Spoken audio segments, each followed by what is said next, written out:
Welcome to the Rider Pro 2026 Harley-Davidson Model K. Is shaping up to be one of the most talked about revivals in the motorcycle world.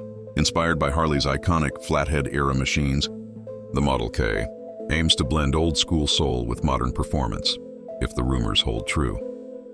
Nod to history, originally launched in the early 1950s, the Model K laid the groundwork for the Sportster line. The 2026 interpretation is expected to honor that legacy with minimalist styling, exposed mechanical elements, and a compact, muscular stance that feels unmistakably Harley modern power. Classic character. While details remain speculative, the 2026 Model K is widely expected to feature a modern, liquid-cooled V-twin or a refined, mid-displacement engine tuned for torque and everyday rideability.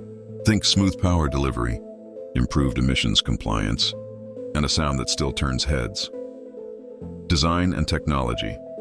Visually, the bike is rumored to mix retro cues, round LED headlamp, slim tank and flat seat with subtle tech upgrades. A small digital display, rider assist features like traction control, and modern braking systems could quietly bring the Model K into the present without stealing its vintage vibe. This bike is for the 2026. Model K would likely appeal to riders who love classic motorcycles but don't want classic headaches. It's aimed at urban riders, weekend cruisers, and Harley fans craving something lighter, simpler, and more personal than a full-size cruiser. Closing thoughts. If Harley-Davidson brings the Model K back in 2026, it won't just be a motorcycle, it'll be a statement. A reminder that the future of riding can still respect the past. If this bike becomes reality, it could be one of Harley's most exciting modern throwbacks yet.